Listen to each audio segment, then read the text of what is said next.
আলহামদুলিল্লাহ জয়পুরহাট থেকে সরাসরি মানুষরা জিরোয়ান এখন প্রচণ্ড রোদ। জয়পুরহাটে এই যে ভাঙ্গা রাস্তাটা 4 লেন হওয়ার কথা, এখন তো কাজ হয় না।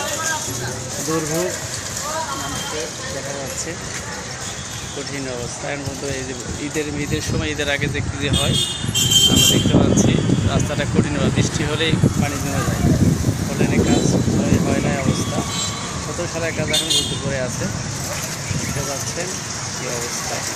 ঈদের আগ মুহূর্তে কঠিন অবস্থা চলছে আমরা দেখতে পাচ্ছি। ইনশাআল্লাহ যদি ঠিকাদার ভালো কাজ করে তাহলে হতে পারে, কিন্তু আসলে কোনো আগ্রহ নেই, কাজটা করে আছে। আমরা হবে বৃষ্টিতে জমে যাচ্ছে, রাস্তার অবস্থা খুবই খারাপ। আজ 17 সালের এই প্রতিষ্ঠানটা কাজ করে যাচ্ছে, কিন্তু এখন কোনো কাজ হয় না। ইনশাআল্লাহ দেখা যাক।